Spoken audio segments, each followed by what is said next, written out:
Hidup TV mempersembahkan Oase Rohani Katolik yang dibawakan oleh para imam Keuskupan Agung Jakarta. Selamat menyaksikan.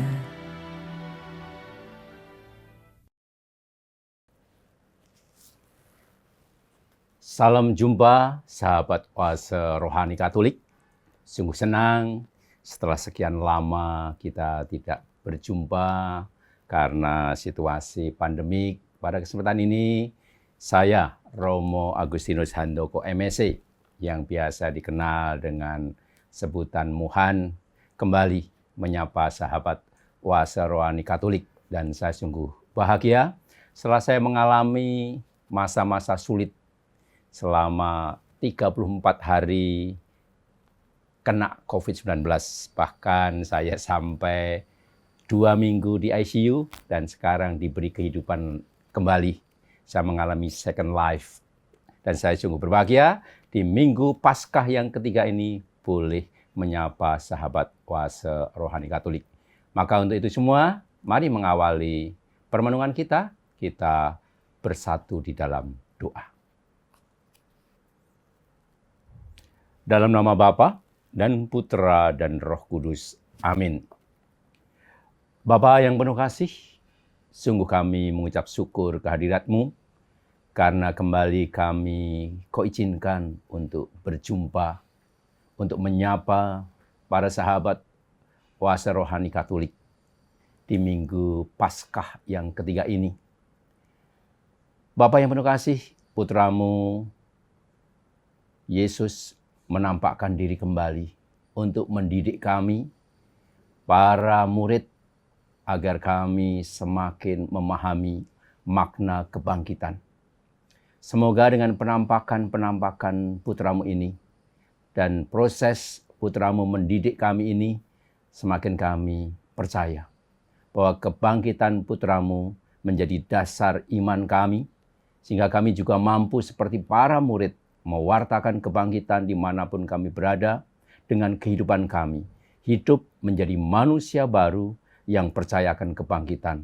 Sehingga hidup kami benar-benar menjadi kabar sukacita bagi orang-orang di sekitar kami. Berkatilah kami semua, berkatilah seluruh warga Indonesia, terutama kami yang saat ini begitu banyak tertimpa bencana. Semoga semangat Paskah menggerakkan kami untuk bisa berbagi sukacita kepada siapapun juga. Kami serahkan seluruh kehidupan kami, seluruh karya kami di dalam tangan-Mu. Dan berkatilah semua para pendengar Oase Rohani Katolik, agar mereka juga semakin tergerak untuk menjadi pewarta kebangkitan dimanapun mereka berada. Soalnya kami mohon kepada-Mu Tuhan, karena Engkau-lah Juru Selamat kami, yang hidup dan berkuasa kini dan sepanjang segala masa. Amin. Mari sahabat Oase Rohani Katolik, kita mendengarkan bacaan pertama.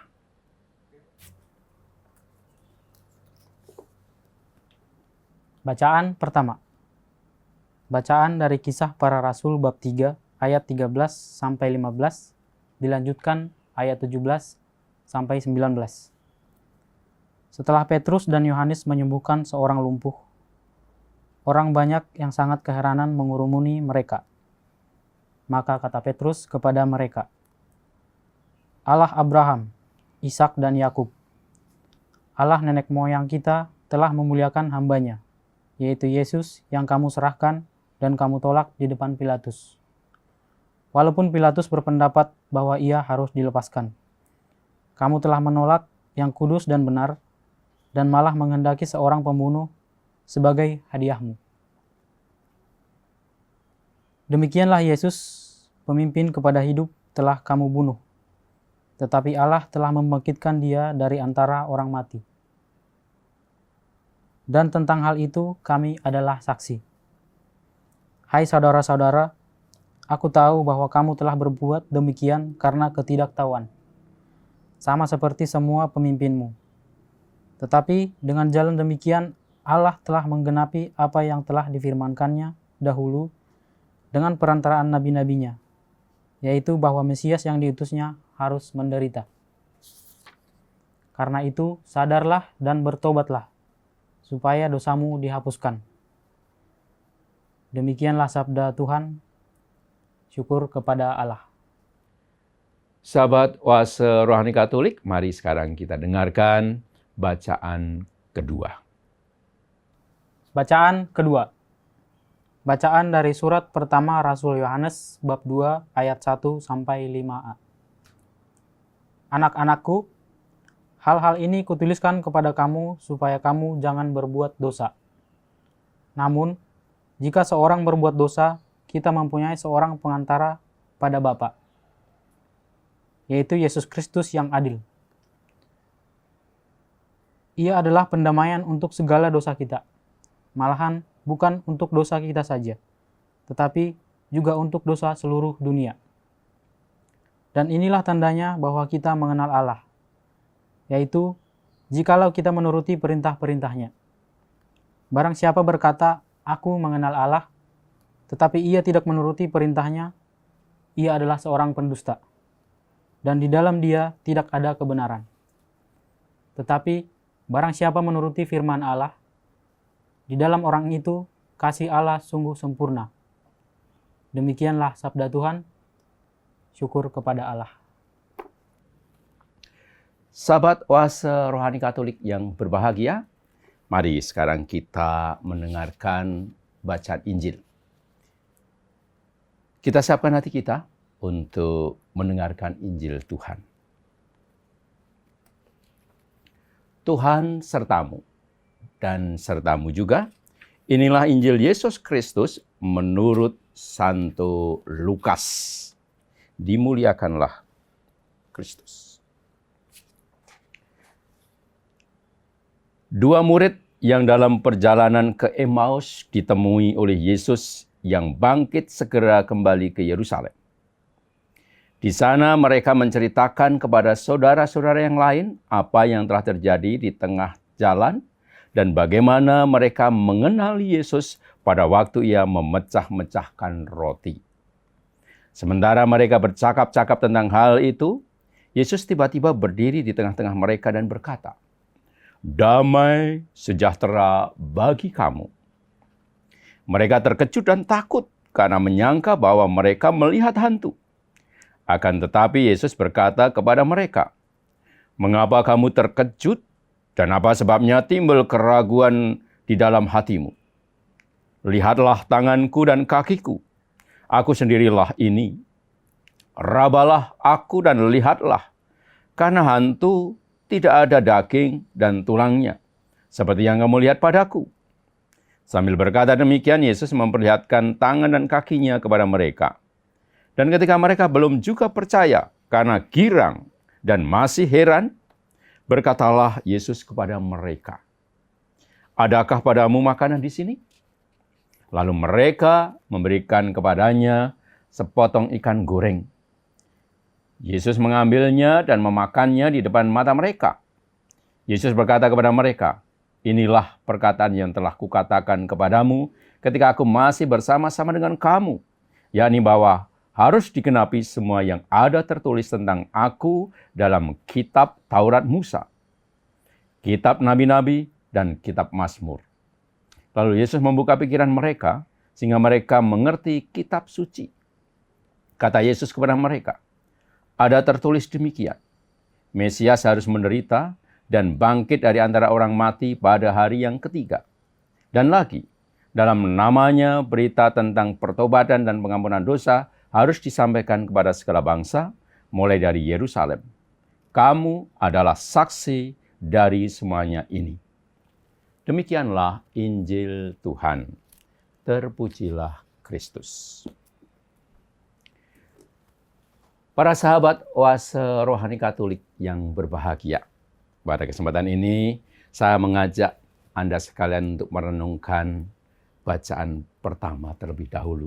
Dan nanti ada sedikit saya ulas bacaan yang kedua. Nah, dalam bacaan pertama kita melihat ya bagaimana Petrus dan Yohanes dengan begitu berani mewartakan, memberikan kesaksian. Kesaksian bahwa Yesus bangkit.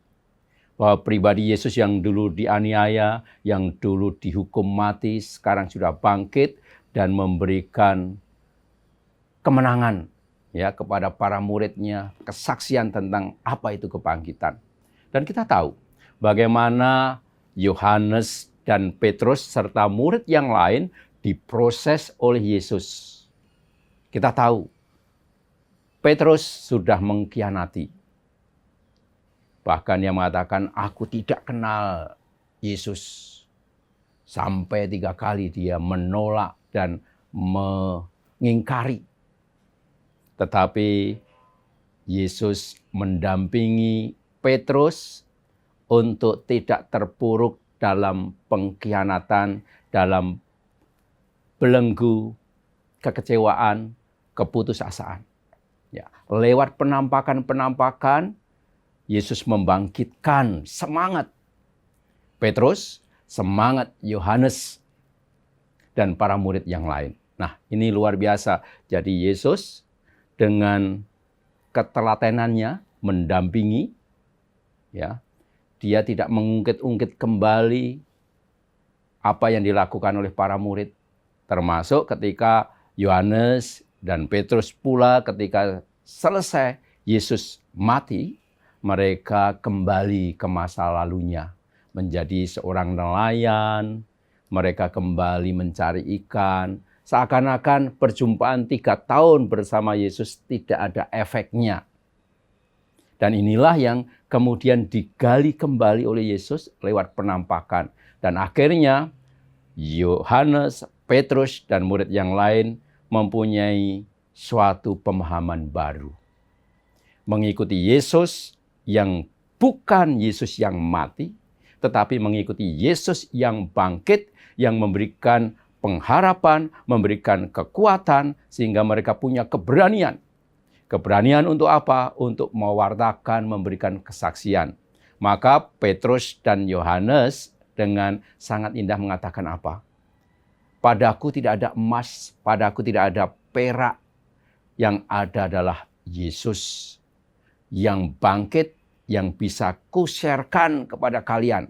Maka kalian akan sembuh. Dan terjadi mujizat.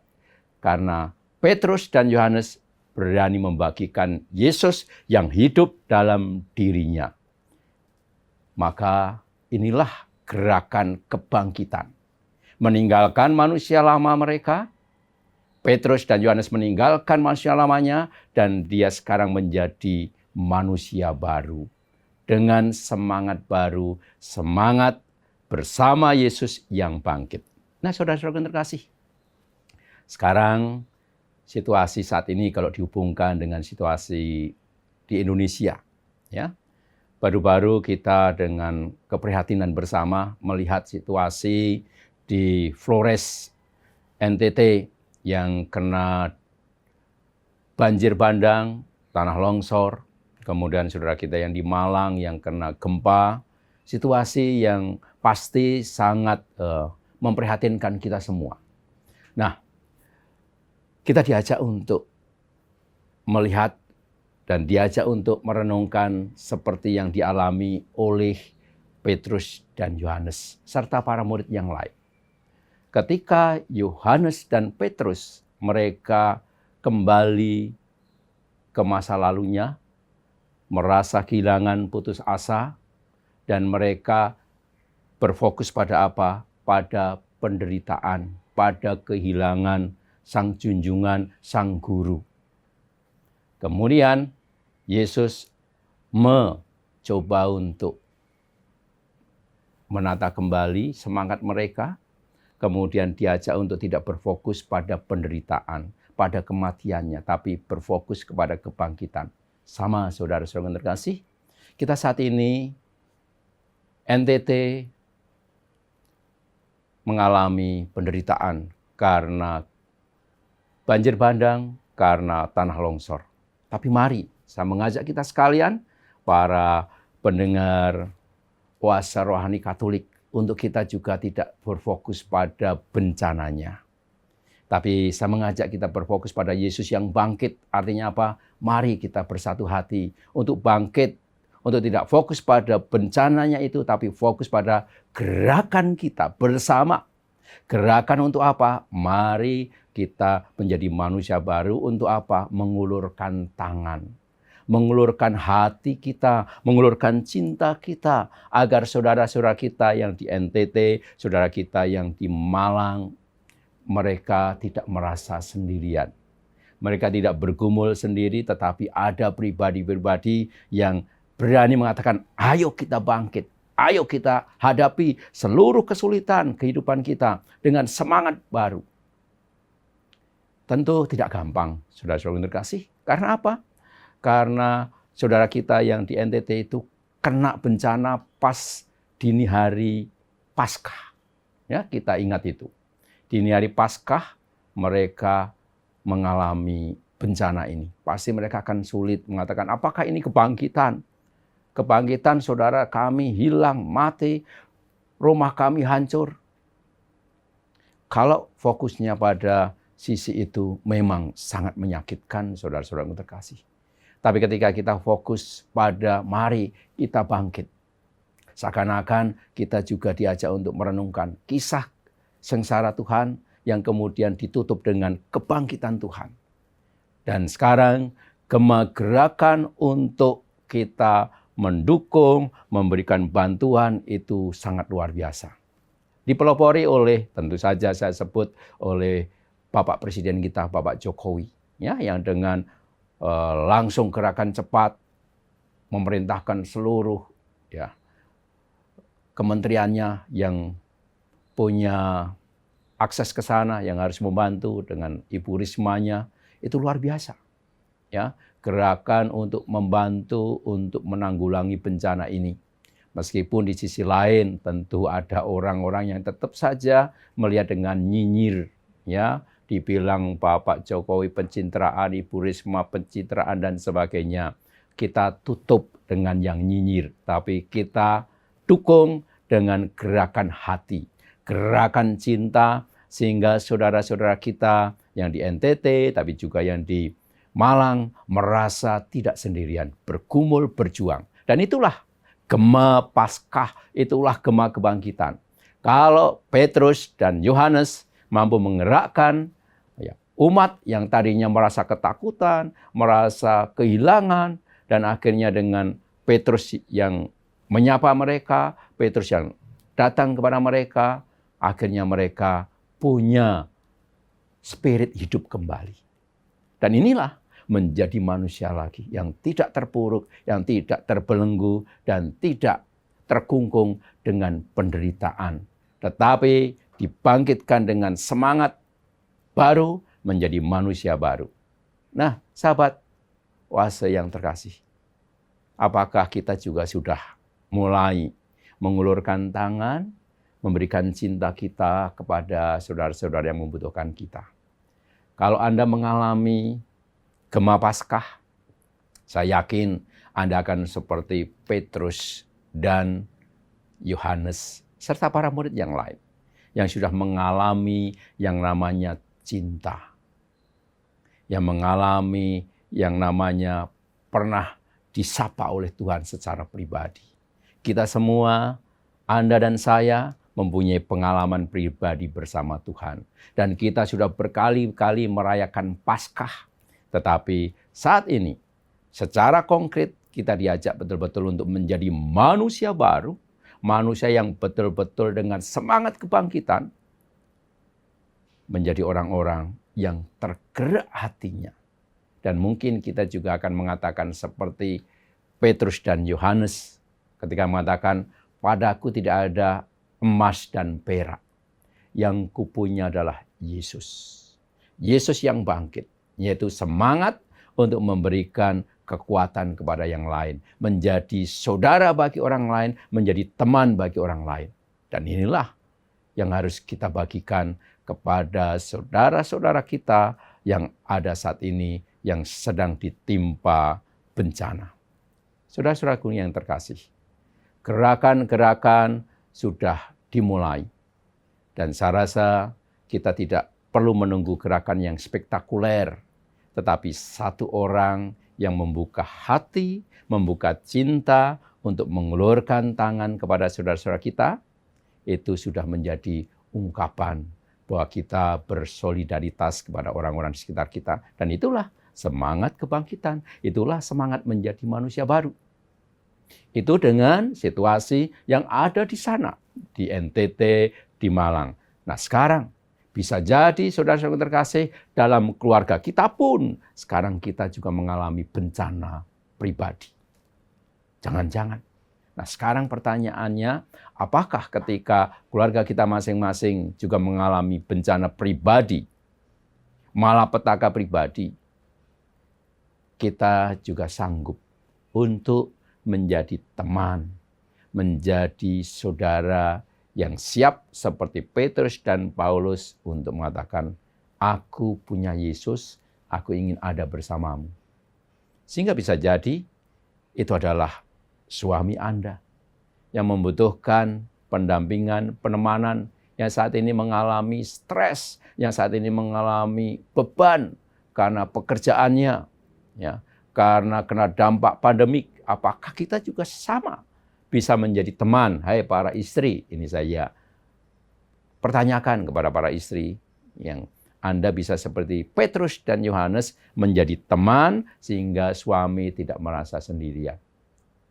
Hai para suami, Anda apakah juga bisa seperti Petrus dan Yohanes yang kemudian bisa memberikan semangat kepada istri ketika istri juga mengalami keputusasaan karena saat ini stres menghadapi bagaimana mendampingi anak dengan studi, dengan sekolah online yang bikin stres. Dan Anda mengatakan, istriku, kamu tidak sendirian, aku bersamamu. Kita sebagai orang tua juga sama. Apakah kita juga bisa dengan semangat seperti Petrus dan Yohanes, kemudian kita juga mengatakan, anak-anakku, mari kita bersama sebagai tim. Kita tim sebagai orang tua dan anak untuk bareng-bareng menghadapi situasi yang mungkin ini bisa juga dikatakan bencana. Nah, pandemi COVID-19 kan juga bencana untuk kita. Bagaimana kita mendampingi satu dengan yang lain? Ini juga undangan untuk kita, para imam, para pastor, biarawan, biarawati, suster, bruder, ya. Apakah kita juga bisa di saat-saat seperti ini? Ini saat juga kita semua tanda kutip kena bencana, sehingga kita juga seperti Petrus dan Yohanes, para murid, memberikan semangat, sehingga kehadiran kita sebagai seorang imam misalnya di paroki, kita tidak mempersulit umat, ya, tidak menjadi batu sandungan bagi umat, tapi umat merasa terbantu, merasa juga didampingi dengan kehadiran kita sebagai seorang imam. Saudara-saudara yang terkasih, dengan semangat Petrus dan Yohanes yang mau berbagi Yesus yang bangkit, dia menjadi teman bagi orang-orang juga yang mengalami kekecewaan, keputusasaan. Gema ini yang seharusnya kita bagikan. Dan saya pribadi, saya sebagai seorang imam, saya bersyukur. Saya pernah kena COVID-19. Dan pada waktu itu, saya kalau boleh sharing, saya selama 40 hari, saya nyepi di pertapaan Rawaseneng.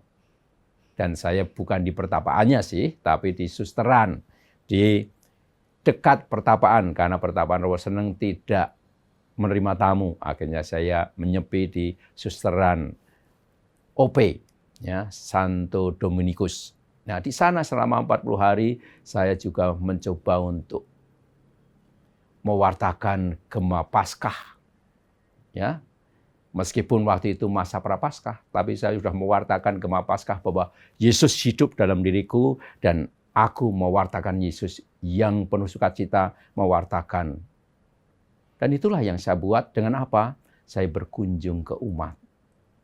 Mengunjungi umat, ya, dan saya minta izin Romo Paroki Temanggung, Romo Muhammad Fajar, ya, dan Romo yang begitu baik itu mengizinkan saya untuk boleh berkunjung ke umat. Dan disitulah mereka merasa sangat sukacita menerima kunjungan imam yang bagi mereka sudah jarang dialami. Dan inilah kunjungan seorang imam yang hanya ngajak ngobrol, doa bersama, sudah menjadi kekuatan, sukacita bagi mereka. Dan itu saya alami. Saya sendiri juga merasa mendapatkan sukacita ketika bisa berdialog, bisa mendengarkan keluh kesah umat. Dan inilah yang menyemangati saya ketika saya berkunjung dan proses pemulihan dari COVID-19 ini. Pengalaman selama 40 hari bersama umat yang sederhana di Rowoseneng.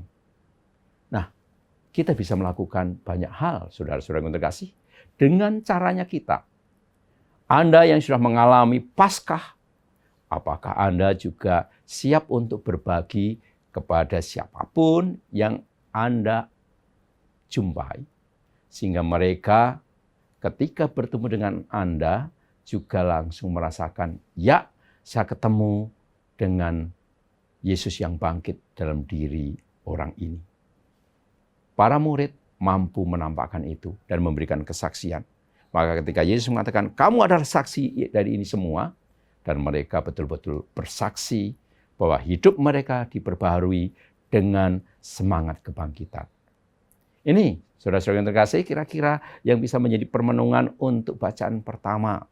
Ya, dan kita bisa merasakan betapa luar biasanya Petrus dan Yohanes diubah oleh Yesus yang bangkit.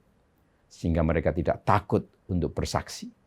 Kesaksian Anda juga ditunggu untuk orang-orang yang ada di sekitar kita. Ini renungan kita untuk bacaan pertama, dan di mana juga bacaan kedua menyapa kita. Yohanes men-sharekan pengalaman lewat surat Yohanes. Pengalaman dia diteguhkan oleh Yesus yang bangkit, dia sharekan dalam suratnya untuk menyapa bahwa Yesus yang adalah kasih, Yesus yang sudah bangkit, memberi kekuatan kepada kita. Terima kasih. Hidup TV mempersembahkan Oase Rohani Katolik yang dibawakan oleh para imam Keuskupan Agung Jakarta. Selamat menyaksikan.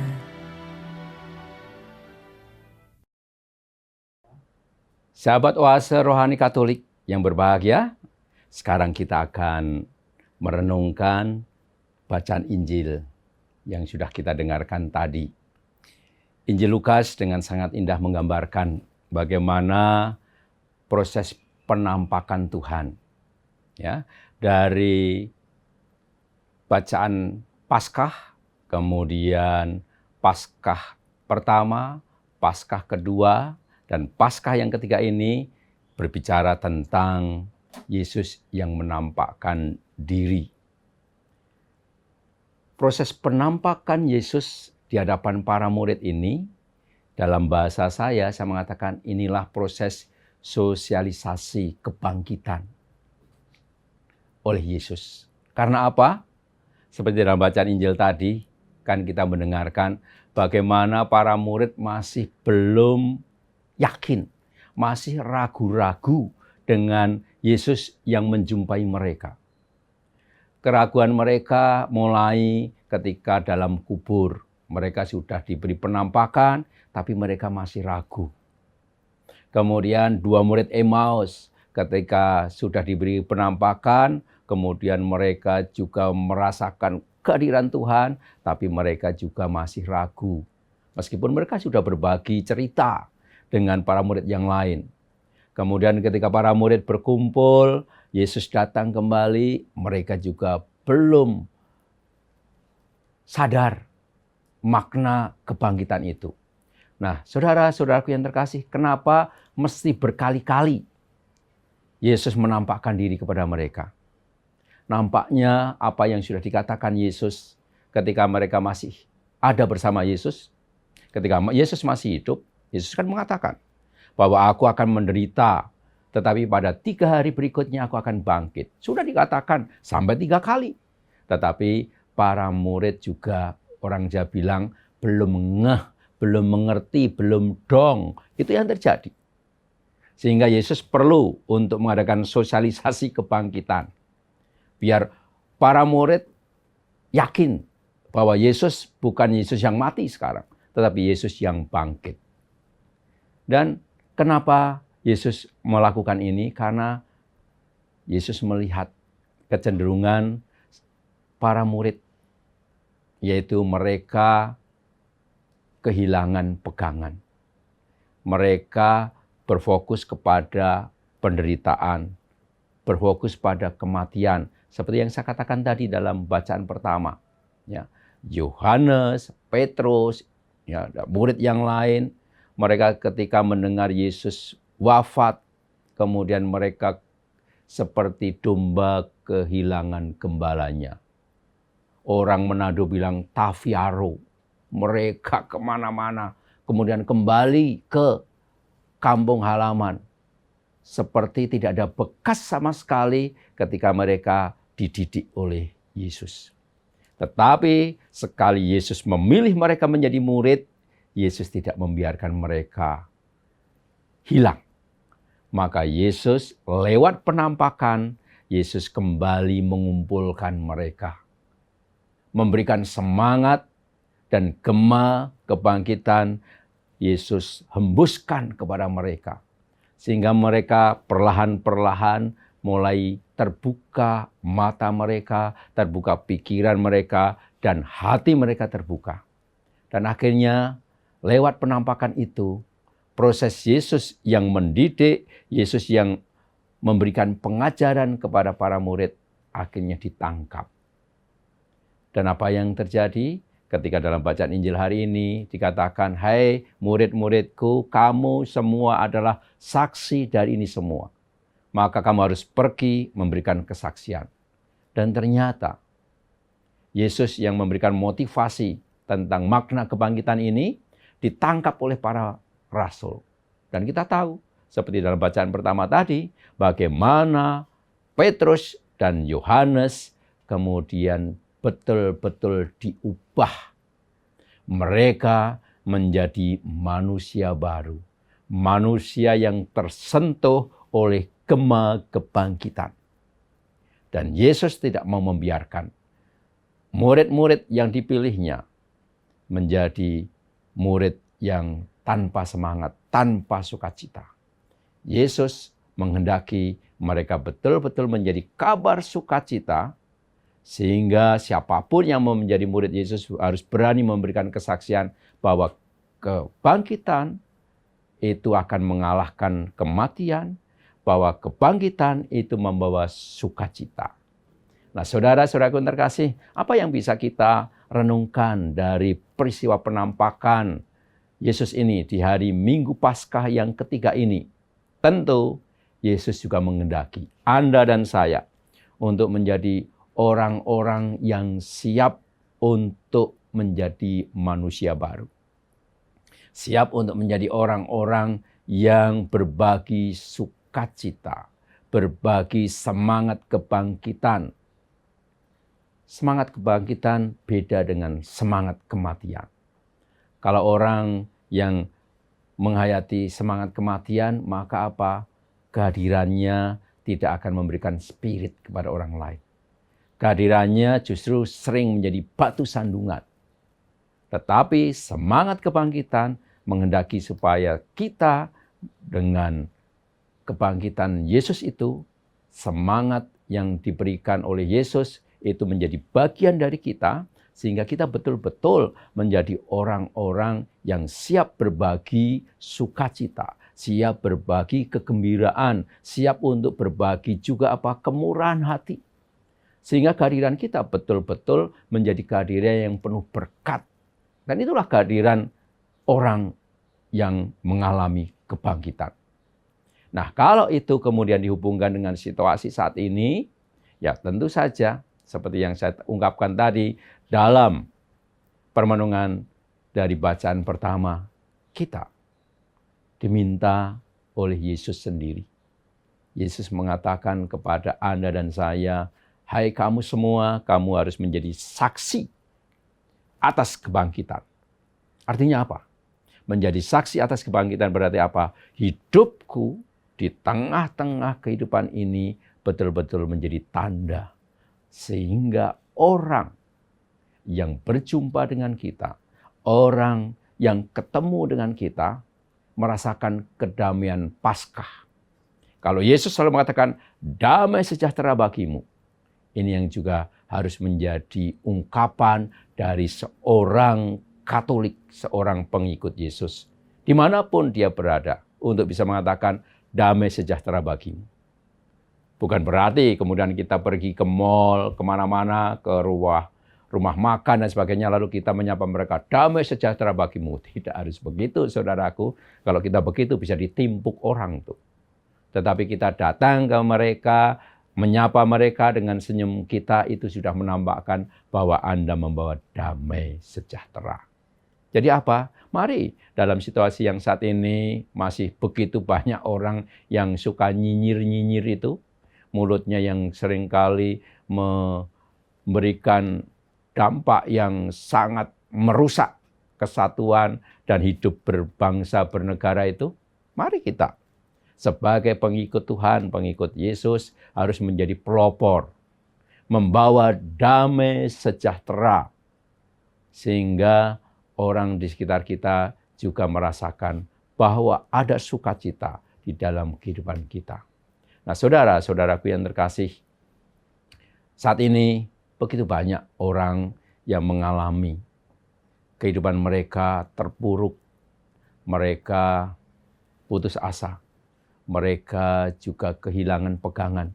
Banyak sekali yang kita lihat. Kalau Anda membuka media sosial itu, aduh, beritanya begitu miris. Ya. Begitu banyak orang, keluarga, pasangan, menjual pasangannya dalam prostitusi online. Semuanya situasi-situasi yang ada di sekitar kita. Seakan-akan situasi yang tidak berpengharapan, situasi yang penuh dengan duka. Belum lagi seperti yang saya katakan tadi, dalam bacaan pertama tadi, bencana. Inilah situasi yang di satu sisi membuat kita bertanya, di mana kehadiran Tuhan? Nah, kalau orang mulai bertanya di mana kehadiran Tuhan, maka itulah jawaban kita. Anda dan saya yang mengalami kebangkitan, kita akan bisa mengatakan kepada mereka, saudaraku, ada Tuhan. Saudaraku, ada Allah yang menyertai kita. Kalau mereka kemudian bertanya, mana itu Allah? Di mana Allah? Di mana Tuhan? Dan kita mengatakan, padaku tidak ada emas dan perak. Tetapi yang kupunya adalah Yesus yang bangkit. Sehingga aku hadir untuk mereka. Nah, saudara-saudara yang terkasih, inilah sebetulnya. Inilah gema kebangkitan. Jadi kita nggak usah muluk-muluk ya menjadi pewarta yang mewartakan Yesus dengan kemana-mana, tetapi dengan hidup kita. Kemudian kita bisa menjadi saudara bagi orang lain, dan orang lain bisa menangkap bahwa Anda punya Tuhan, itulah sudah yang menjadi pewartaan. Dan kalau Yesus mengatakan, kamu adalah saksi dari semuanya ini, tidak lain, tidak bukan, kitalah saat ini. Kita tanpa terkecuali. Ya. Tidak harus seorang biarawan, biarawati, tidak harus seorang pastor, seorang suster yang menjadi saksi atas kebangkitan. Tapi kita pun semuanya bisa menjadi saksi atas kehidupan kita yang sudah diubah oleh Tuhan. Dan inilah sebetulnya tanggung jawab kita. Ya. Nah, saudara-saudara yang terkasih, saya pada kesempatan ini juga ingin menyapa kepada kita sekalian. Saya hubungkan dengan apa yang sekarang ini kita renungkan. Ya. Paus Fransiskus pada tanggal 8 Desember 2020 mencanangkan tahun Santo Yusuf. Sampai nanti 8 Desember 2021. Nah, sehubungan dengan ini saya ingin menyapa betul apakah kita sudah melakukan sesuatu di tahun Yusuf ini. Ya. Kita belajar dari Santo Yosef. Ya, Santo Yosef hidup sebagai seorang suami, sebagai seorang bapak, dan hidupnya betul-betul menjadi berkat di tengah keluarga. Meskipun di dalam kesederhanaannya, di dalam ketulusannya. Nah, saya rasa ini yang harus juga kita hidupkan di masa Paskah ini. Kita yang mengalami Yesus yang bangkit, mari kita juga belajar dari Bapak Yosef. Dengan ketulusannya, dengan kebapakannya, dengan perannya di dalam keluarga. Saya mengajak kita untuk back to family. Kembali ke keluarga kita masing-masing. Belajar dari Santo Yosef. Khususnya saya menyapa untuk bapak-bapak. Untuk para suami saat ini. Anda dipanggil untuk menjadi saksi kebangkitan dengan apa? Dengan betul-betul menjadi Bapak Yosef yang lain. Ya. Bapak Yosef betul-betul peranannya sangat luar biasa di dalam keluarganya yang sederhana itu. Kehadirannya, penyertaannya, membuat Yesus punya sosok figur ayah, papa yang benar. Sehingga Yesus bisa mengajarkan tentang makna kasih, makna cinta, makna dicintai, makna ditemani oleh seorang bapa. Dan Yesus dengan pengalaman dalam keluarga yang seperti itu, menjadikan Yesus menjadi pribadi yang kokoh. Menjadi pribadi yang berkualitas karena peran seorang ayah, seorang papa. Nah, saya rasa inilah kita juga masih dalam kaitannya dengan tahun Santo Yosef. Di tahun ini saya mengajak kita semua. Mari kita menghayati peran kita masing-masing di dalam keluarga dengan semangat kebangkitan. Sehingga Anda yang adalah suami, jadilah Santo Yosef yang lain. Jangan menjadi suami di rumah nggak ada peran. Atau justru menjadi batu sandungan untuk istri dan untuk anak-anak. Jangan terjadi.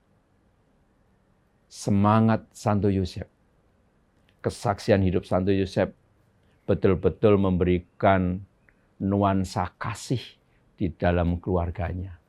Nah, saya rasa ini juga yang harus dipunyai oleh setiap ayah, setiap suami, terutama mereka yang menamakan diri orang Katolik. Dan yang lain juga sama, saya rasa. Ibu-ibu, ya, para mama juga harus mempunyai gema Paskah dengan mencontoh semangat Santo Yosef yang hadir sebagai pribadi yang terlibat penuh dalam keluarga. Kehadiran seorang mama, kehadiran seorang ibu yang penuh cinta, yang penuh perhatian, itu juga dinantikan oleh anak-anak. Dan bagi siapapun, akhirnya saya katakan, keluarga menjadi tempat sarana untuk mendidik anak-anak mengalami kebangkitan Tuhan Yesus. Dan mengalami kebangkitan Tuhan Yesus berarti mengalami sukacita, mengalami kegembiraan. Dan ini yang harus juga diterapkan di dalam setiap keluarga untuk membawa sukacita, kegembiraan di dalam kehidupan mereka. Nah, saudara-saudara yang terkasih, ini yang ingin saya ingatkan kepada kita sekalian yang merayakan Minggu Paskah yang ketiga ini. Mari dengan bacaan pertama dan bacaan Injil yang kita dengarkan ini, kita membangun tekad. Kita berani mengatakan, Tuhan, aku siap untuk menjadi saksimu. Saksi orang-orang yang baru. Baru karena apa? Karena punya semangat. Menggemakan sukacita, menggemakan kebangkitan kemanapun dengan kehadiran kami. Sehingga kita juga berani nanti, seperti Petrus dan Yohanes, mengatakan kepada orang-orang di sekitar kita, mengatakan, saudaraku, padaku tidak ada emas dan perak. Yang kupunya Yesus yang bangkit, ini yang akan kubagikan. Tapi kalau Anda punya emas dan perak, kalau mau dibagikan, ya monggo. ya, kita berbagi kepada saudara-saudara kita, silahkan. Karena saat ini pun banyak orang yang membutuhkan uluran tangan, bukan hanya doa, bukan hanya simpati, empati kita, tetapi juga apa? Secara lahiriah kita berbagi. Mungkin uang, mungkin pakaian pantas pakai, dan sebagainya. Itu yang dinantikan saat ini. Mari kita bergerak, saudara-saudara yang terkasih. Bergerak menjadi orang-orang yang merdeka karena kebangkitan. Bukan kita hanya di rumah saja terkungkung dengan kepahitan dan kepedihan pribadi. Rahmat kebangkitan harus kita wartakan. Saudaraku, ini yang bisa saya berikan kepada kita sekalian. Selamat merayakan Minggu Paskah yang ketiga. Tuhan memberkati kita sekalian. Terima kasih. Sahabat Oase Rohani yang terkasih, mari sekarang kita menutup seluruh rangkaian acara kita, permenungan kita dengan doa dan berkat.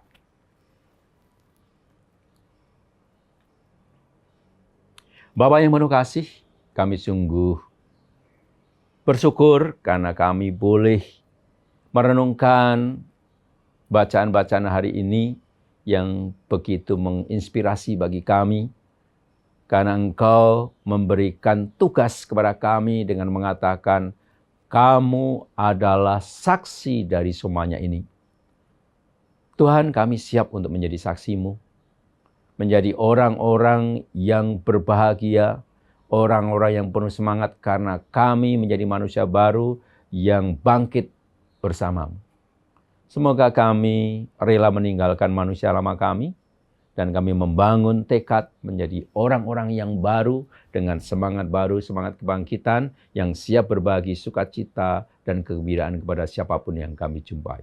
Pakailah kami semua Tuhan, para sahabat Oase Rohani Katolik ini menjadi alat-alat-Mu.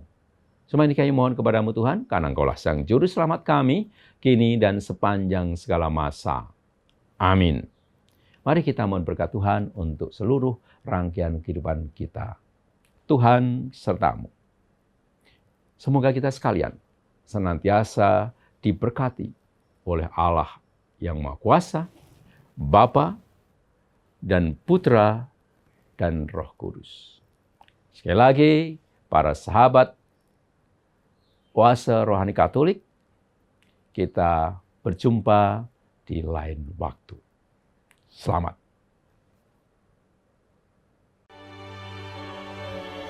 Demikianlah Oase Rohani Katolik yang dibawakan oleh para imam Keuskupan Agung Jakarta. Tuhan memberkati.